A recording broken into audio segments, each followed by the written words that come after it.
আসসালামু আলাইকুম। আপনাদের মাঝে নতুন একটি ডিজাইনের ড্রেসিং টেবিল নিয়ে আসা হয়েছে।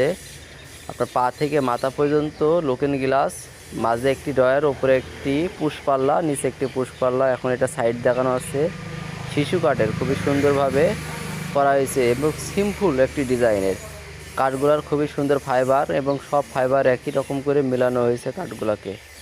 এই যে ড্রয়ার একটি ড্রয়ারও সিম্পল ডিজাইন নাই, খুবই সুন্দর। উপরে একটি পুশ পাল্লা, নিচে একটি পুশ পাল্লা। এটা পায়ের নিচকার টপ নিচকার, খুবই সুন্দর। এটা একটি সাইড, খুবই চমৎকারভাবে ডিজাইন করা হয়েছে এবং সুন্দরভাবে তৈরি করা হয়েছে এবং রঙও খুব সুন্দরভাবে রং করা হয়েছে। আপনাদেরকে দেখানো হচ্ছে পুরোটা ঘুরে। এবার আপনাদেরকে দেখানো হচ্ছে পায়াগুলা, বিট তোলা খুবই সুন্দরভাবে এবং কাঠগুলা খুবই সুন্দরভাবে ম্যাচিং করে দেওয়া। সবাইকে অসংখ্য ধন্যবাদ ভিডিওটা দেখার জন্য। আমাদের ঠিকানা বারাদি বাজার, মেহেরপুর। সবাইকে অসংখ্য ধন্যবাদ।